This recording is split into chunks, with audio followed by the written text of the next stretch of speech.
YS Rajasekhara Reddy ఎప్పుడు brandy ముట్టలేదని Sharmila చెప్పగలరని ఆయన ప్రశ్నించారు.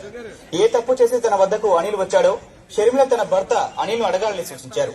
సభ్యత నేర్చుకోవాలని షర్మిలను ఉద్దేశించి ఘాటు వ్యాఖ్యలు చేశారు. అక్రమాలకు పాల్పడే యాజమాన్యాలకు కొమ్ము కాసేందుకే విజయమ్మ దీక్ష చేస్తున్నారని బొత్స విమర్శించారు.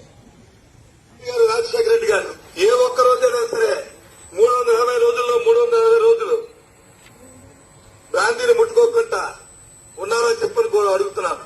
తెలియదా నీకని అడుగుతున్నాను. ఏం మాట్లాడుతున్నావో అని అడుగుతున్నాను. ఇది వారసత్వమని అడుగుతున్నాను. మీ భర్త నేను పార్లమెంట్ సభ్యుడిగా ఉన్నప్పుడు ఆయన చేసిన తప్పులకి ఏ విధంగా అధికారికి వచ్చి వాటి కోసం ఆలోచన చేస్తాడో చెప్పని అడుగుతున్నాను. నువ్వు అడుగు, నీ భర్తను అడుగు. ఏం మాట్లాడుతున్నావు? అధికారం రాజకీయాల్లో నుంచి 10 మంది మనుషులు వస్తున్నారు కదని, లేదు 10 మంది మనుషుల నుంచి పోగు చేసుకుంటున్నాం కదని, లేదు 10 మంది మనుషులు వచ్చి నీ ఎదురున్న దోచుకున్న డబ్బుతో వచ్చి వాళ్ళకి వచ్చి 10 రూపాయలు చెల్లించి వాళ్ళు పోగు చేసుకుని వాళ్ళ దగ్గర ఉన్నారని చెప్పని అసభ్యంగా మాట్లాడడం, సభ్యత పరిచి మాట్లాడడం సాంప్రదాయం కాదు రాజకీయాల్లో.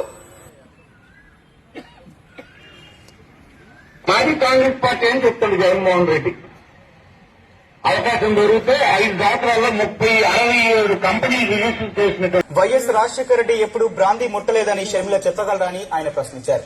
ఏ తప్పు చేసి తన వద్దకు అనిల్ వచ్చాడో షర్మిల తన భర్త అనిల్ ను అడగాలని సూచించారు. సభ్యత నేర్చుకోవాలని షర్మిలను ఉద్దేశించి ఘాటు వ్యాఖ్యలు చేశారు.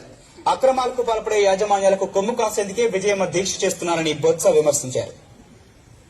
రాజశేఖర రెడ్డి గారు ఏ ఒక్క రోజైనా సరే 360 రోజుల్లో 360 రోజులు బ్రాందీని ముట్టుకోకుండా ఉన్నారని చెప్పని అడుగుతున్నాను. తెలియదా నీకని అడుగుతున్నాను.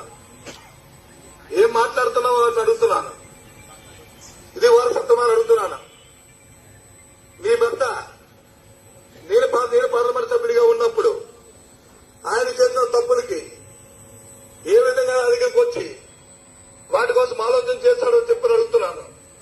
నువ్వు అడుగు, నీ భర్తను అడుగు. ఏం మాట్లాడుతున్నావు? అధికారం రాజకీయాల్లో నుంచి 10 మంది మనుషులు వస్తున్నారు కదని, లేదు 10 మంది మనుషుల నుంచి పోగు చేసుకుంటున్నాం కదని, లేదు 10 మంది మనుషులు వచ్చి నీ ఎదురున్న దోచుకున్న డబ్బుతో వచ్చి వాళ్ళకి వచ్చి 10 రూపాయలు చెల్లించి వాళ్ళు పోగు చేసుకుని వాళ్ళ దగ్గర ఉన్నారని చెప్పని అసభ్యంగా మాట్లాడడం, సభ్యత పరిచి మాట్లాడడం సాంప్రదాయం కాదు రాజకీయాల్లో. మాజీ కాంగ్రెస్ పార్టీ ఏం చెప్తుంది? జగన్మోహన్ రెడ్డి అవకాశం దొరికితే 5 సంవత్సరాల్లో 67 కంపెనీలు రిజిస్టర్ చేసినటువంటి